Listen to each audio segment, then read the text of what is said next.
வணக்கம் நண்பர்களே, முக்கிய செய்திகளை இந்த பதிவில் பார்க்க போகிறோம். பரந்தூர் விமான நிலைய ப்ராஜெக்டை கைவிடுவதாக சிஎம் அறிவிச்சார்ல.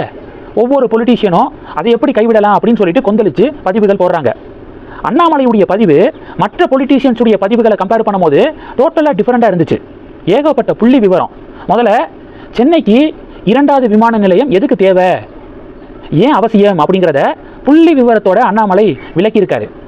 இப்போ சென்னையில் இருக்கக்கூடிய விமான நிலையம் 1300 ஏக்கரில் அமைக்கப்பட்டிருக்கு.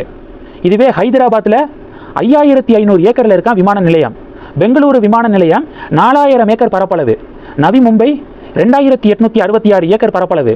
டெல்லி 5100 ஏக்கர் பரப்பளவு. அப்போது சென்னை விமான நிலையம் எவ்வளவு பரப்பளவு கம்மி அப்படிங்கிறத பாருங்க. மற்ற முக்கியமான நகரங்களுடைய விமான நிலையங்களுடைய பரப்பளவை ஒப்பிடும்போது அப்படின்னு ஃபர்ஸ்ட் டேட்டாவை கொடுத்துருக்காரு. ரெண்டாவது, இப்போ ஒரு பேசஞ்சர் விமானத்திலிருந்து இறங்கி விமான நிலையத்துக்கு வெளியில் வந்து உள்ளூர் போக்குவரத்தை பிடிக்கிறதுக்கு அவரால் ஈஸியாக பிடிக்க முடியலை. அதுலேயும் ஏகப்பட்ட இஷ்யூஸ் இருக்குது. ஈஸியாக விமான நிலையத்தை விட்டு வெளியில் வந்து உள்ளூர் போக்குவரத்தை பயணிகள்னால் வந்து கான்டாக்ட் பண்ண முடியலை. அதனால் சென்னை விமான நிலையத்தில் இந்த இஷ்யூ இருக்குது. இது 2. மூணாவது, சென்னை விமான நிலையத்தில் டாக்ஸி வெஹிக்கிள், ஏர் பிரிட்ஜுகள்லாம் வந்து இல்லை. அதனால் பெரிய விமானங்களை கையாளும் திறன் கொண்ட கோட் எஃப் அப்படின்னு சொல்லுவாங்க. கோட் எஃப் விமான நிலையமாக சென்னை விமான நிலையம் வகைப்படுத்தப்படலை. எந்த விமான நிலையத்தை கோட் எஃப் விமான நிலையம் சொல்லுவாங்க தெரியுமா? டாக்ஸி வெஹிக்கிள் இருக்கணும், ஏர் பிரிட்ஜஸ் இருக்கணும். அந்த விமான நிலையங்களை தான் கோட் எஃப் விமான நிலையம். அந்த விமான நிலையத்தில் தான் பெரிய பெரிய விமானங்கள் வந்து இறங்க முடியும்.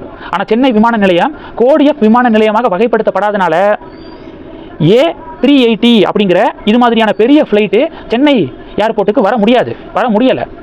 இதுவே பெங்களூரு, ஹைதராபாத் விமான நிலையத்தை பாருங்கள், கோடு எஃப் வகைப்படுத்தப்பட்ட விமான நிலையம்.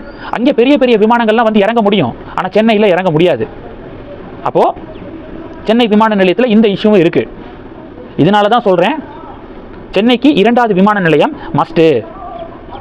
நீங்கள் இந்த இடம் சரியில்லை, வேறு இடத்த வந்து நாங்கள் வந்து தேட போகிறோம் அப்படின்னு சொல்கிறீங்க. அந்த இடத்த அடையாளம் கண்டு மத்திய அரசாங்கம் ஓகே சொல்லி வாங்க வேண்டிய ஒப்புதல்கள்லாம் வாங்கிட்டு நிறைய கிளியரன்ஸ் எல்லாம் இருக்குது. என்விரான்மெண்டல் போர்டு இருக்குது, இது மாதிரி நிறைய போர்டு இருக்குது. அவங்களுடைய கிளியரன்ஸ் எல்லாம் வாங்கி அதன் பிறகு பார்த்தீங்க அப்படின்னா டெண்டரை விட்டு நிலத்தை கையகப்படுத்தி இதெல்லாம் இந்த ப்ராசஸ் எல்லாம் முடிக்கிறதுக்கு அடுத்த 10 வருஷம் ஆயிரும். புதிய விமான நிலையம் பயன்பாட்டுக்கு வரதுக்கு அந்த 10 வருஷ கேப்பில் இப்போ நம்ம கூட போட்டி போட்டுக்கு இருக்கக்கூடிய மாநிலங்கள்லாம் எங்கேயோ போயிடுவாங்க. தமிழகம் பின்தங்கி போயிடும். அதனால் சென்னைக்கு இரண்டாவது விமான நிலையம் ஏன் தேவை அப்படிங்கிறத நான் சொல்லிட்டேன் ஆதாரபூர்வமாக. அதனால் விரைவுபடுத்துங்க, தயவு செஞ்சு டிலே பண்ணிடாதீங்க. உங்களுக்கு பரந்தூரில் வேண்டான்னு சொல்கிறீங்களா? அப்போ வேறு இடம் என்ன அப்படிங்கிறத இந்நேரம் நீங்கள் வந்து முடிவு பண்ணியிருக்கணும். முடிவு பண்ணிவிட்டு சிஎம் இதை சட்டப்பேரவையில் அறிவிச்சிருக்கணும்.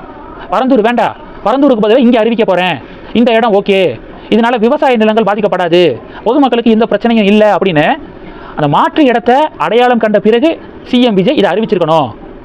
அதனால் தாமதப்படுத்தாதீங்க. தாமதப்படுத்தினீங்கன்னா 10 வருஷம் தமிழகம் பின்னோக்கி போயிடும்.